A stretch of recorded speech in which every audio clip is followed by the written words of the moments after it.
I've just been surfing the web because many startups are actually web-based. I've come across a really interesting website called Baby.Crow Inc. It's started by a married couple, Eli and Ayelet Ben Sasson. We're going to chat with them to find out how they got the idea.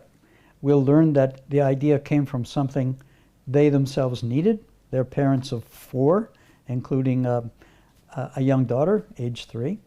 And we'll ask them how they got the business going, how they started the website, how they worked together, how they began in one direction and actually ended up going in a completely different direction.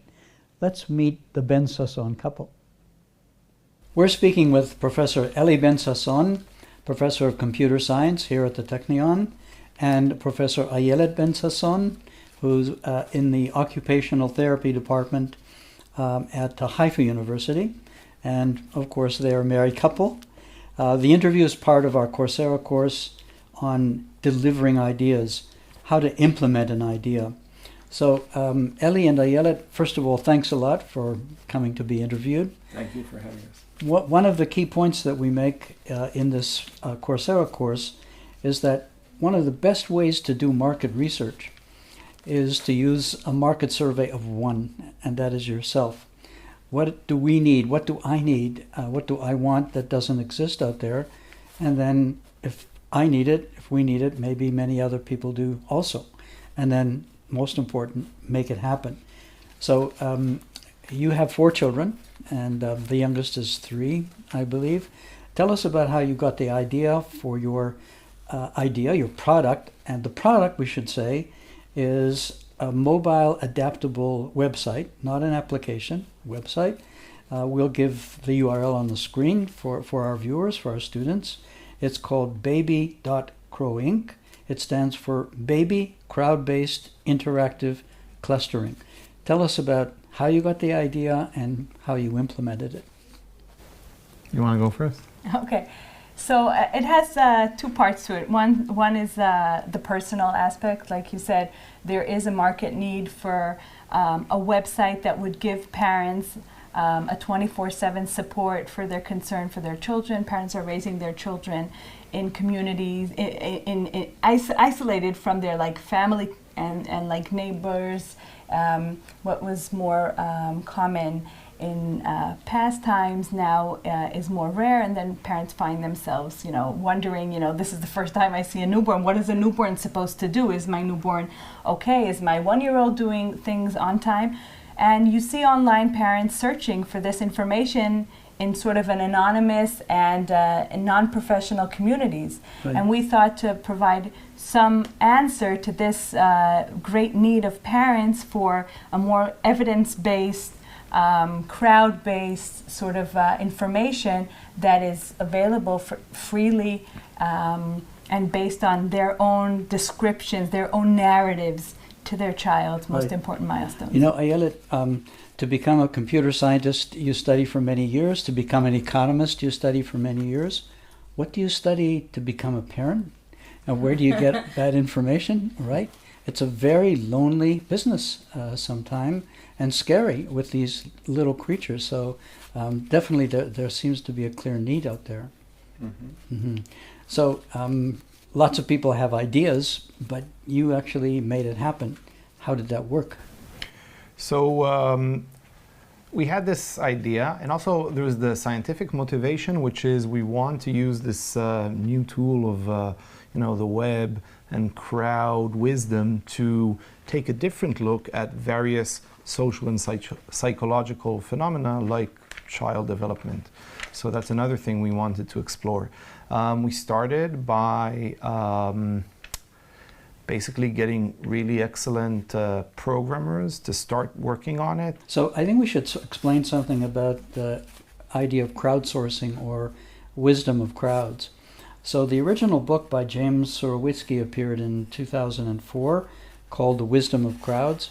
There's an example in there going back a century to Francis Galton, who did an experiment. He asked people to guess the weight of an ox, and people had no idea about what the weight of an ox could be. And he asked experts to guess as well. And the average of 800 people turned out to be almost exactly right. So he uses that to show that take a lot of people and sort of aggregate all of their wisdom, and you get something really clever. And that's the basis of your sort of... Right, so we start with that, and that's what's currently implemented. The statistics that we have already computed and shown are based on things like average and standard deviation, median, so taking the average of many wise people. But we want to take it a step further in the future, in which, since this average is actually combined of very different, unique developmental paths, we would like to use crowd wisdom and supply it with algorithms and mechanisms for sifting out those different paths and finding, the different trajectories of child development. And that's something that we want to do in the future. It's, in the process of being built. How does one deal with these huge variances when concerned parents wonder, how come my child isn't talking yet? So, I mean, there's two aspects to it. One is the fact that we have big data allows us to capture children who have this sort of path and sort of like crawl in a certain, like backwards instead of forward, and children who develop in a different way. So our system actually can group kids based on these variable profiles. The other part of it is, yes, you will see that your child is different by the statistics, but in some way we don't leave you alone with that, because we have the future zone in this website in which you could see parenting tips from other parents of how they got to different milestones, and you could see which milestones are sort of coming up ahead, and you can prepare your house for it, you could prepare your schedule for it, and so forth. Got it. So in our earlier chat before this interview, I learned something really interesting, and this is related to a tool that we're teaching in this course called Real Options. And the idea is that when you start something, often it leads you in directions that you didn't expect. And you have a similar story here, because Baby Crow Inc. Began as something quite different. Can you tell us about that? So at first we wanted to tackle the variability of people of all ages with autism spectrum disorders. And we actually built a site that is still functional. It's called asd.crowinc.org. And what happened was no one signed up. And we tried, there are not that many people with ASD, with autism spectrum disorder, and it was hard to reach them, and a lot of them didn't reply and didn't respond and didn't log in, and we were at this conundrum where we didn't even know what's wrong. Is the product not well designed? Maybe there's no need for it. Maybe. Yeah. So then I just, sorry to interrupt you, but this happens so often. You have a great idea, and you think there's a clear need out there. But innovation and entrepreneurship, it's not physics, it's not even computer science, and you never know until you get it out there. And sometimes it just doesn't fly.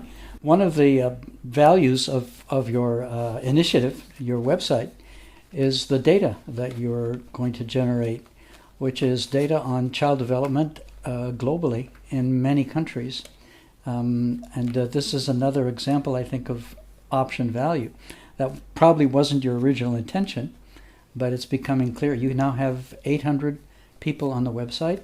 That in itself is a lot of data, and hopefully that's going to grow a lot in future. So this could be a unique source of valuable data, cross-cultural data. Tell us a bit about how you conceive your website as linking parents with crowdsourcing and wisdom of the crowds across countries.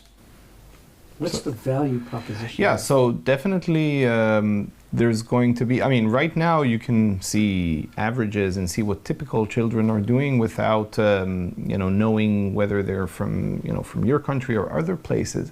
But one of the things we will develop in the future is the ability, if both sides agree to it, of sharing information and getting more tips and more sending messages and learning from others based on specific concerns or uniqueness items that your child has. And that's something that often you cannot find in the park where your child is. So it doesn't replace it, but it complements it.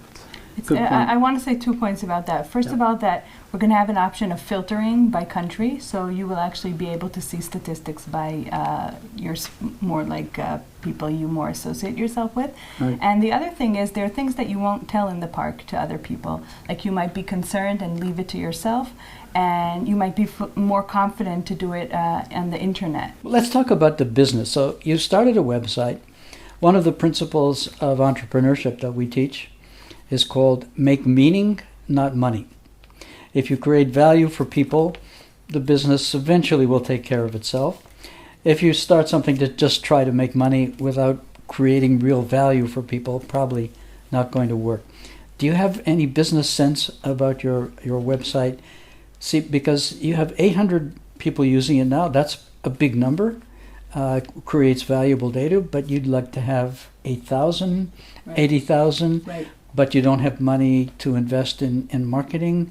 And a lot of people would like to use your website, but they don't know about it. Right. And how do we reach them? So till I heard this fabulous sentence, I would say we don't have a business or plan, or but now that you say that you need to have a meaning.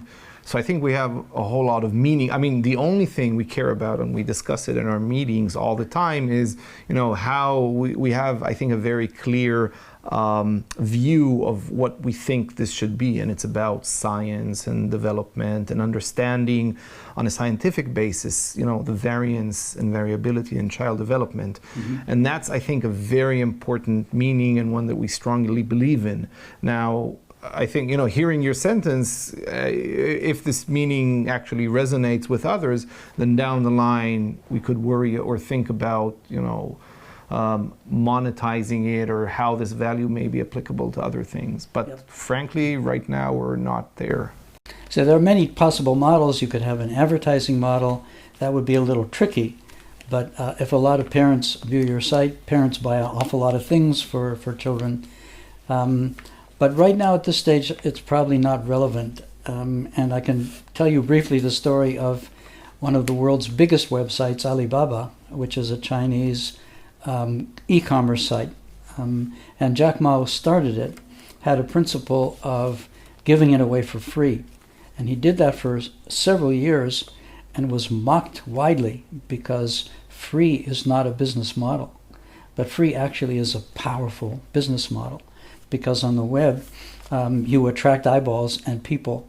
And if you get enough of them, usually they tell you how to monetize your business if you want to monetize it at all. But the key is, of course, creating value. So I must say we do advertise in some way. Like we have a collaboration with this Israeli Portal, which is a website for Israeli moms, and we have there like sort of a banner.